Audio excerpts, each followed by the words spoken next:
Hi there, I'm Namisha Patel Owen, and you're listening to Live Your True Self, episode number 88. After 18 years doing corporate, in 2018, it became about doing me, doing what I love. Not that long ago, I too felt a deep desire to be something more, asking myself, who am I anyway, and what's my purpose? Full of self-doubt and fear of failure, fast forward to this moment and you'll see a version of me that's true to myself, calm, confident, and clearer than ever before, despite the drama. Inspired by Krishna's words in the Bhagavad Gita, one must deliver himself with the help of the mind and not degrade himself. The mind is the friend of the conditioned soul and his enemy as well. So perspective is everything. No matter where you are on your personal growth journey as a high achiever, I'm here to guide you. Together, we'll step out of your head, the busyness in your mind, and drop into your heart, the space where lasting transformation begins, so that you too can awaken your true self and live life more meaningfully in this moment, even in the messiness. Take a deep breath and listen on in. Hello, welcome back, beautiful soul. Thank you for being here, and thank you for your patience in receiving this episode. Today, I'm sharing what a mindful March gifted me on the mat, off the mat, and deep within. If you've been following my journey, you'll know I gifted myself this concept that I came up with, a mindful March, which was a space to reconnect with myself, to know myself deeper than the week before and the month before and the year before, all while completing my 200-hour yoga teacher training, which, by the way, I'll reflect on in a separate episode, as I am pretty much done and nearly certified, which is just such a blessing. So stay tuned for that. But for today, if you've been craving more calm, clarity, or connection, ultimately mindfulness, this is for you. You'll walk away with 5 gentle but powerful truths to help you bring more mindfulness into your everyday life, especially when the world around you feels fast and full and at times overwhelming. So let this be your permission slip to slow down and come home to yourself. So this can be a gift to yourself, because when we pause, life meets us exactly where we are. And certainly from my experience, which is what I'm going to share, it's not always easy. And I've had to catch myself, redirect my mind, and recommit more than once, because life happens and it will keep happening expectedly and excitedly and unexpectedly and perhaps frustratingly. But that's part of the journey too. And either way, growth comes with it. So let me begin by sharing a story, a moment from the yoga mat. I'll take you back to the day crow pose, Gakasana, finally happened for me. And if you've ever tried it, you know, crow pose is where you essentially are in a squat position and you balance your whole body pretty much on your hands that are facing down on the floor. So it's a balancing pose. And as I say, if you've tried it, you know it's not just a physical balancing pose, it's a mental one too, because you have that fear of kind of falling and not being able to balance. But anyway, I set the intention of being someone who can do crow pose from day one of my teacher training. And honestly, it looked impossible the first time. I tried it, and certainly when I saw others, and as I was trying it early on, I'd plant my hands, lean forward, and of course I flopped. And that just happened over and over. But something in me wasn't going to give up. Like, I kept showing up for it.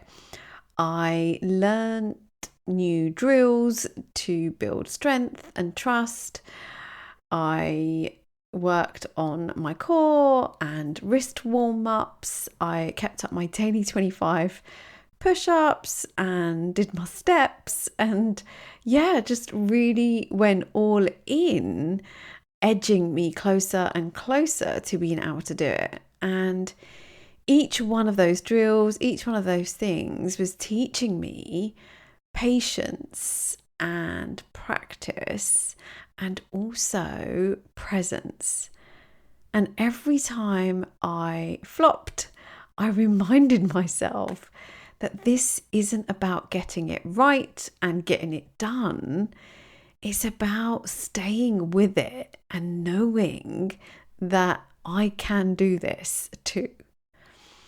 And one day I stopped overthinking. I found my breath with my mind and body moving as one. I pressed onto the mat, leaned forward, one leg up, then the other, and suddenly I was balancing. Just for a few sacred seconds, but long enough to know that it was not about the pose as such. It was about who I was becoming in the process. And it was reminding myself that I can do hard things when I meet them with intention, lightness, and practice. And that is the same for you.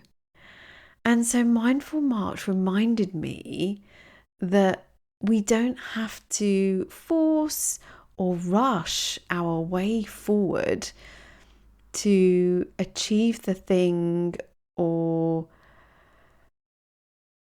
get the goal or whatever it might be. We have to stay in the practice. We have to be in the game. We have to be on the pitch.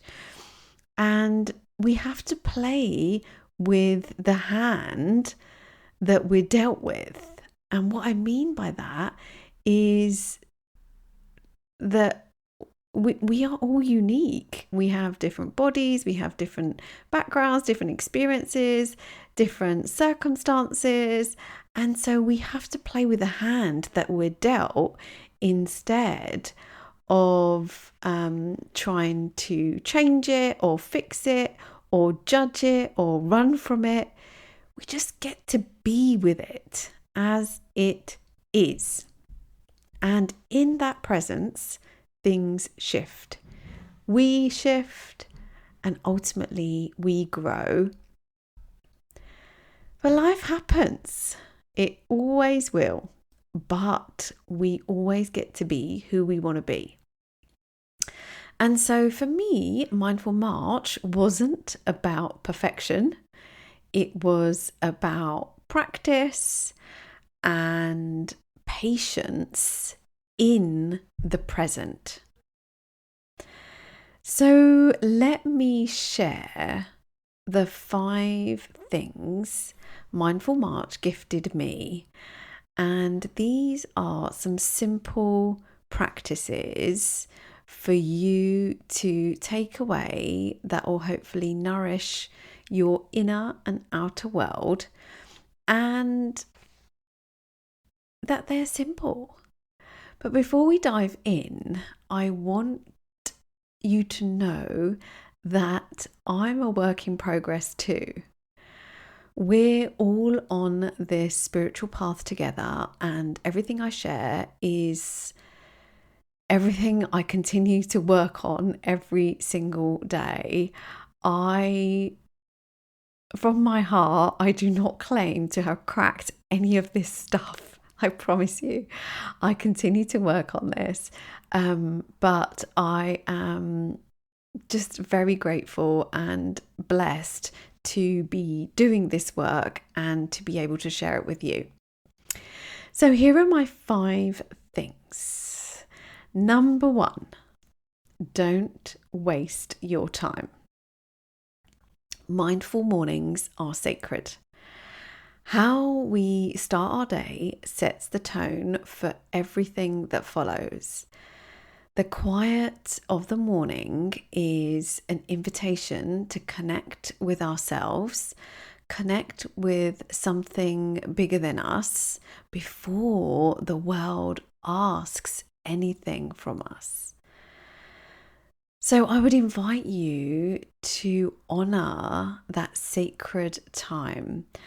And I'm a strong believer that if it's important, you'll find a way. And if it's not, you'll find an excuse. I've always been a morning person, but for the last, since the beginning of March, I was waking up at 4:30, sometimes earlier, in order to practice my meditation and pranayama, breathing exercises, and then my yoga, and also squeeze in a workout if I had time before having to get ready for the children. So it's doable, but you have to make the time and honor yourself in a way that works best for you. So try this. Set your alarm 15 minutes earlier to create a peaceful morning ritual or routine, whether it's a moment for meditation, stretching, or journaling, or a mindful cup of tea. Make that time for yourself before the world gets loud. And play with it. Make it work for you. If it's not mindful mornings, of course, it could be mindful evenings or mindful moments. The message here is don't waste your time. Number 2, life happens. It's meant to. Pause first, react later. So I experienced lots of life moments that happened in the last 4 or 5 weeks. My car broke down, so I had to navigate through that. In the end, we bought a new car and we sold the old car. My daughter got braces, so we had to navigate through that, which was all fine. And I had many other minor trivia things, but perhaps in the moment felt like, it was another thing. So life happens. But here's my invitation. Even a 3-second deep breath can shift how we respond to a comment, a situation, a life moment. Just pausing creates space to elevate your thinking and elevate your response versus reacting. That small intentional pause gives us power, and power creates choice. And we always get to decide how we show up. So try this. The next time something triggers you, take a 3-second pause before responding. Breathe in deeply, hold for a moment, and then breathe out and intentionally bring up the response that you want to take. Not the habitual response, but an intentional response you want to take, you want to have to the thing that has triggered you. And this takes practice. So practice this throughout your day on things that perhaps don't necessarily trigger you, but something that you notice. Just practice doing, taking this 3-second breath and watch how it shifts your energy and the more intentional response that follows.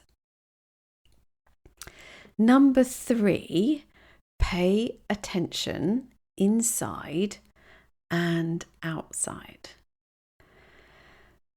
So one of the lessons again from Mindful March for me is that life isn't just happening around us and outside of us, it's also happening within us. And so we have to tune into our inner world just as much as our outer world and what we see. And the key thing here is paying attention to our senses. So we have touch, smell, sight, hearing, and taste. And so we get to pay attention to what's happening in our inner world from a place of observing our senses, and also asking ourselves, what are we feeling? What are we thinking? And what are we sensing in our body? And the more aware we become of what's happening on the inside, the more consciously we can understand that, but then also respond to what's happening on the outside. And again, this takes work, and it's something that requires a lot of patience and a lot of being intentional about this, and really stepping into the observer. So being the observer of what's happening, so that you hold it lightly, you don't judge, you don't question or criticize, you just notice what's happening within and what's happening on the outside. So try this. Set a reminder once a day or twice a day to pause, breathe, nice deep abdominal breath, belly breath, in and out, and ask yourself, what's really going on inside me right now? What's really going on inside me right now? Just ask yourself that question once a day or twice a day, and just notice. Notice what comes up for you. No fixing, no judgment, no criticizing, just awareness. And that's it. That is paying attention inside and out. Number 4, less is more. So another thing I've leaned into is that life doesn't need to be complicated. In fact, for me, I am more simple than I think. And it's the simple things that hold the most meaning. It's those precious moments, the acts of listening more than talking. Again, just noticing and paying attention. So spring is upon us, and there is so much to experience in terms of the simplicity around us. So for me, it's about less noise and more space for our truth and the truth to be seen and heard. But we have to make room for it. And so, try this. Declutter one small area of your life, perhaps each week or over a weekend, whether it's your workspace or your diary or even your clothes cupboard or a kitchen cupboard or the garage, whatever it might be. Pick one area, it can be a small thing, and declutter. And you could start with even a 10-minute digital detox. And that could be every morning or every evening. And gradually you could expand the time and just be more mindful to the simplicity of life and avoid the need for it to be complicated, because less noise creates more clarity. And a quick story here that I will share with you is, initially I set out the intention to post on social media about my experience and mindfully being. And I did that with so much love and from my heart in a way that felt right for me. But then I noticed that it was taking me a little bit away from the energy I wanted to be. And so I stopped. I stopped. I kind of, you could say, decluttered in terms of my time on social media. So I kind of just stopped that and I stopped posting because the energy shifted for me and I didn't want to keep doing it from a place that didn't serve me, because then it wouldn't serve my listeners and my audience. And so I kind of tuned into this concept of less is more and just allowed myself to be and delve in when it felt right. So try that out and see how you get on. And interestingly, actually, one more thing that just came to me in terms of less is more is in communication. And that was something we spoke about on a coaching call a week or two ago with my clients, which was, again, less is more. So in terms of how you communicate verbally or via email, just know that sometimes the less you say can be so much more impactful and prevents us from going down a rabbit hole. Number 5, you can be present without being perfect. This is a biggie. Mindfulness isn't about sitting cross-legged or being zen-like 24/7. Nope. It's about showing up even when you're feeling irritated, overwhelmed, or tired.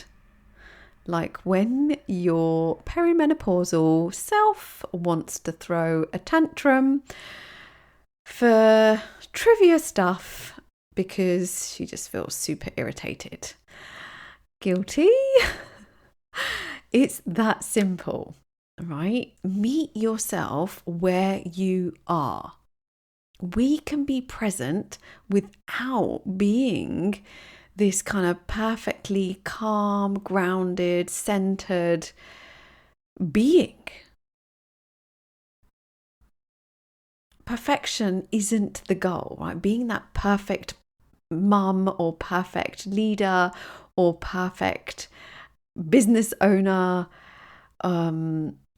perfect wife or daughter, like whatever the role, perfection is not the goal. The magic lies in the practice, showing up and doing the work even when it's messy. And that all the other things that I've shared all feed into this. And we just get to notice how we are being and meet ourselves with that, knowing that it's okay. Like, we are human and we get to be human, and there is a balance, and life is 50-50, and we get to feel all emotions and feel the full spectrum, and it be okay knowing that we can process and move on. And so the goal is not to chase perfection. Please, please, please hear me on that, because I know as one high achiever to another, this can be a big thing. We have these preconceived ideas about how we should be, in inverted commas, versus how we are, and that be okay. So try this. Next time you're feeling imperfect, in quotes, give yourself permission to just show up, observe, notice, and do your best in that moment. And it doesn't have to be perfect.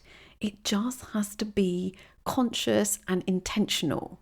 And you catch yourself for being that version, and you either get to be honest about that with yourself, or to whoever you're around, and just let them know that you're feeling irritated. And sometimes that's exactly what I do. And so they know that it's not about them and it's not about you. It's just how you're feeling in that moment. And that's okay, and it will pass.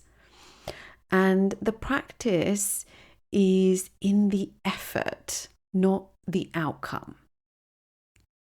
Right? So whenever you're feeling not yourself, not the version of you want to be, observe and give yourself permission to meet yourself where you are. And that just means acknowledging yourself and sharing it with another openly, honestly, and simply moving on. Like, no time or effort needed to be spent on it. You just move on and let it be, and it will pass. So there you have it. 5 things Mindful March has taught me. And I have to say, I have a few more, but these were my top 5 things that I managed to hopefully succinctly share with you.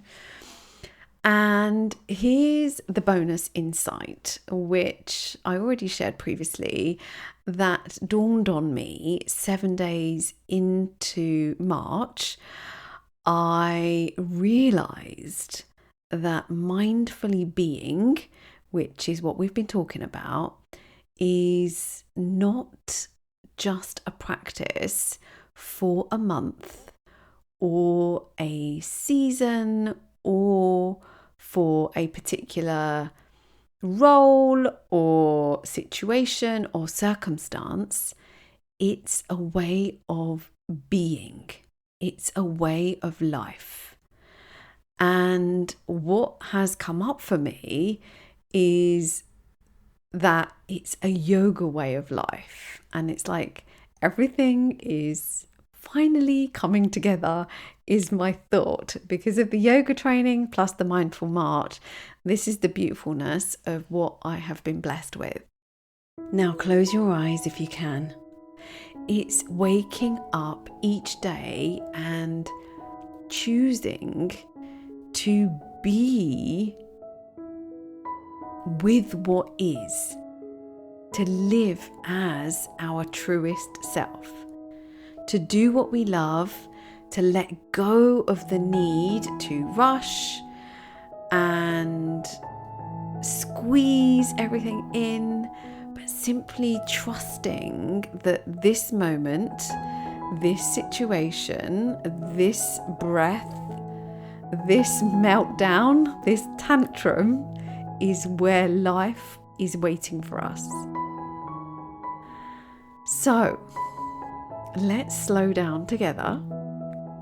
Let's observe, let's be still, let's breathe, let's connect, let's trust, let's truly be mindful and therefore feel alive and, cultivate this aliveness and be actively engaged in life. Because when we mindfully are, we experience life in its fullest and most sacred form. And this for me is yoga of life. And it's not just about postures on a mat or yoga as exercise, but how we show up in our hearts, in our homes, in our work, in our relationships, in our world, present, awake, and alive. And in the pause, which is the crucial step to all of this, we're deciding what happens next and what comes next. And so to experience this moment without rushing through it, we're choosing to step out of doing and drop into being. We're listening deeply to our heart, to our breath, to our soul. And this is the journey that has deepened my love for what I do, but actually this new found desire and calling for yoga as kind of a holistic way of being. And yoga is no longer something I do, it's who I'm becoming. Breath by breath, moment by moment, movement by movement in my mind, body and soul. And I want that for you too. And so look out, because there are some changes coming. I have so many beautiful ideas that have come to me and that are unfolding, and it's all stemming from this work and really bringing the elements of the mind, body and soul together. And that it's not actually doing yoga on the mat or meditation on the cushion to live mindfully and to mindfully be. We get to pause and listen and move on the mat and off the mat and come home to our true self. And so that is what is coming. That is what is coming. The first step is Yoga Life with Nimisha, which is my YouTube channel that I have reawakened. So watch this space on that. The podcast continues, and I've just found a renewed and depth of connection to it. So thank you for being here and experiencing this journey with me. It means so much to me. And a course or program is also coming, which is likely to be a journey for high achievers. To watch this space. A short journey, maybe 12 weeks, a 12-week journey for high achievers to create calm and clarity and connection. Everything we do here, but in a more tight and community and purpose-led way. So there you have it. Thank you for tuning into another episode of Live Your True Self. Until next time, keep breathing, keep being, keep shining your light, and may you always live your true self. Namaste. Thank you for tuning in to another episode of Live Your True Self podcast. If you're ready to go deeper into your spiritual growth journey, visit me at www.namishapatelowen.com to learn more about my work and how I can support you. And be sure you're signed up for Monday Mindset Mail, your weekly love note to inspire who you're being while you're doing. And come join my free community, Yoga Life with Namisha, over on YouTube to grow and connect on and off the mat. It's an honor to guide you in reconnecting with who you truly are. Bye for now.